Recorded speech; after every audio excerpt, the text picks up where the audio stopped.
15 ते 16 इथं रेल्वेच्या कर्मचाऱ्याचा स्टाफ आहे. आता बाकीच्या या बी बाजूला बघितलं आणि या बी बाजूला बघितलं तरी आपल्या 20 किलोमीटर इकडे बी एकही रेल्वे स्टेशनला स्टेशन मास्तर नाहीत, तिकीट विक्री नाहीत, ट्रॅक नाहीत. इकडे बी तसंच परिस्थिती आहे. आणि जर आपल्या भागाची भौगोलिक परिस्थिती पाहिली तर कळंब केज पासून कळंब पूर्ण केज तालुका, कळंब तालुका आणि ह्या ढोकीच्या परिसरातल्या 100-150 गावातील नागरिकांसाठी ढोकीचं रेल्वे स्टेशन एकदम मध्यवर्ती ठिकाण आहे. आणि या ठिकाणी सर्व व्यवस्था आहे.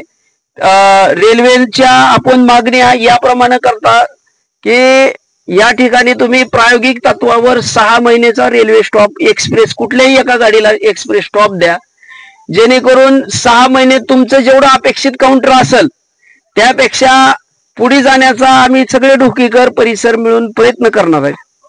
आणि तुमचं अपेक्षित काउंटर झालं तरच आमचा स्टॉप कंटिन्यू ठेवा, नसता बंद करा. ही बी आपण म्हणजे रेल्वेच्या आर्थिक दृष्टीने सुद्धा आपण त्यांना पटवून दिलेलं आहे. आणि त्या पद्धतीनं आपण स्टॉप द्यावा अशी मी या 1 दिवसाच्या लाक्षणिक आंदोलनाच्या उपोषणाच्या माध्यमातून रेल्वे प्रशासनाचे सोलापूरचे अधिकारी आलेले आहेत, धाराशिवचे RCFचे अधिकारी आलेले आहेत, सर्व अधिकारी आहेत, त्यांना विनंती करतो. साधारण 2003-04 ला या ठिकाणी पहिल्यांदा नॅरोगेज म्हणजे बारकी रेल्वे होती. विलासराव देशमुख मुख्यमंत्री झाल्यानंतर त्यांनी ब्रॉडगेजची मंजुरी आणली आणि ब्रॉडगेजची मंजुरी आणल्यानंतर 7-8 वर्ष हा रेल्वे मार्ग बंद होता. पुन्हा 2008-9 ला हे रेल्वे मार्ग नवीन चालू झाला. त्यावेळेस सुरुवातीला लातूर मुंबई एकच एक्सप्रेस गाडी या ठिकाणाहून चालत होती. त्यावेळेस पुन्हा आम्ही 2011-12 ला संजयराव 2011-12 ला आम्ही एक 50-60 युवक येऊन आम्ही या ठिकाणी एक निवेदन दिलं पहिल्यांदा की बाबा या ठिकाणी ब्रॉडगेज रेल्वे चालू झालेली आहे आणि ढोकीच्या ठिकाणी 10-12 साखर कारखाने आहेत. या ठिकाणी वीज महामंडळ आहे. एक ढोकी परिसर, कळंब परिसर, केज परिसर या ठिकाणचा सर्व नागरिकांसाठी सोयीचा आहे. या ठिकाणी आपण एक्सप्रेस स्टॉप द्यावा. परंतु आपल्या गावची थोडी प्रतिसाद न भेटल्यामुळे मध्यंतरी थोडा विषय स्टॉप झाला. पुन्हा एकदा आपण 2 वर्षापूर्वी आपण रेल्वे कृती समिती स्थापन करून गेल्या वर्षी पण या ठिकाणी आपण 1 दिवसाचं लाक्षणिक उपोषण केलं. गेल्या वर्षी फक्त लय झालं एक 10-12 संख्या उपोषणाला होती. आणि त्या संख्येचं कारण बी तसंच आहे की रेल्वेचा नाद शक्यतो कोणी करीत नाही. नग म्हणतं बाबा एकदा जर दसकट अडकलं तर एकदा पुण्याला केस, एकदा बंगळुरूला केस, एकदा दिल्लीला केस. आणि ती बी रेल्वेची भीती आहे म्हणूनच रेल्वे विभाग बी सक्षम आहे. रेल्वेची भीती नसती तर दुसरं म्हणजे बऱ्याच ही होत्यात. पण यावर्षी समाधानकारक संख्या झालेली आहे. आणि रेल्वे प्रशासनाला पण विनंती आहे की ढोकी या ठिकाणी सर्व काही व्यवस्था आहे. आपण 6 महिन्यासाठी आम्ही एक 3-4 गाड्याची मागणी केली. त्यापैकी जी गाड्या या ठिकाणाहून जेवढ्याही एक्सप्रेस जातात, जेवढ्याही गाड्या शक्य आहेत तेवढी कुठलीही एखादी गाडी थांबवा, 2 गाड्या थांबवा, तुमचं काउंटर तेवढं झालं तरच आम्हाला पुढे 6 महिन्याच्या पुढे हे करा, स्टॉप द्या. आणि रेल्वे प्रशासनाला मी सगळ्या इथं सुविधा आहेत एकदा विनंती करतो आणि या ठिकाणी थांबतो. आणि यानंतर सुनील शिंदे आपले 2 शब्द व्यक्त करतील. आज आपल्या ढोकी रेल्वे स्टेशन येथे 1 दिवसाचे उपोषण जे रेल्वे थांबा मेळावा म्हणून आपण ठेवलेला आहे त्यासाठी कारण बी तेवढंच महत्वाचं आहे.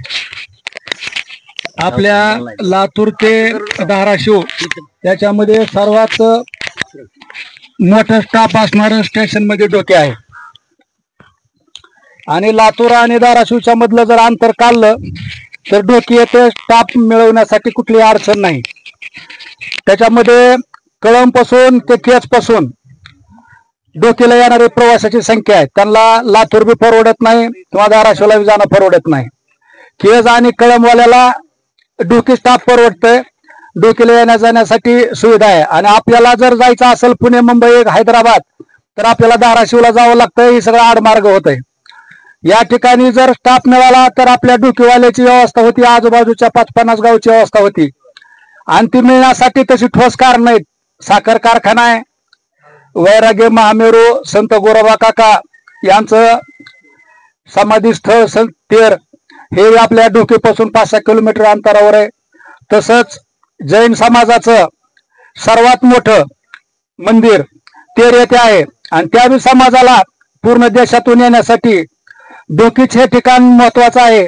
या सगळ्या गोष्टीचा विचार करून रेल्वे प्रशासनानं डोकी येथे काही काळासाठी का होईना पण एक गाडी थांबवायला हरकत नाही आणि बघायला हरकत नाही की नेमकं किती प्रवासी ये जा करतात, हे अनुभव घ्यायला पाहिजे. आणि त्या पद्धतीनं आम्हाला सोलापूरला गेल्यानंतर पाठीमागं त्यांनी शब्द दिला होता की आम्ही एक गाडी चालू करू, पण त्याच्यानंतर काही त्यांनी पुढे कारवाई केलेली नाही. रेल्वे मंत्री रावसाहेब दानवे यांना बी आपण सगळे भेटायला गेल्यानंतर त्यावेळेस सुद्धा असाच प्रस्ताव मांडला होता की एक गाडी तात्पुरती थांबवा, पण ती पुढे समजा ते आता मंत्रिमंडळात नाहीत. पण आपले जे खासदार आहेत तिथले माननीय ओमप्रकाश राजे निंबाळकर, पुन्हा आमदार कैलास पाटील, आमदार राणा जगजिश पाटील यांनी या गोष्टीचा पाठपुरावा केला पाहिजे किंवा या ठिकाणी रेल्वे थांबा किती महत्वाचा आहे आणि लोकांना एसटीनं जायचं म्हणल्यानंतर किती त्रास आहे. आपण बघताय डोकीमध्ये एसटी सुद्धा जागेवर थांबत नाही, पुढं मागं रोजची रोज चालू आहे. मग रेल्वेचं तसं नाही, रेल्वे बरोबर त्याच्या टायमिंग मध्ये येणार आहे, थांबणार आहे. कंडक्टर ड्रायव्हर संघ जर रोज सगळ्यांनी भांडणं करीत बसायचं म्हणलं तर सगळ्यावर खटले दाखल होतील.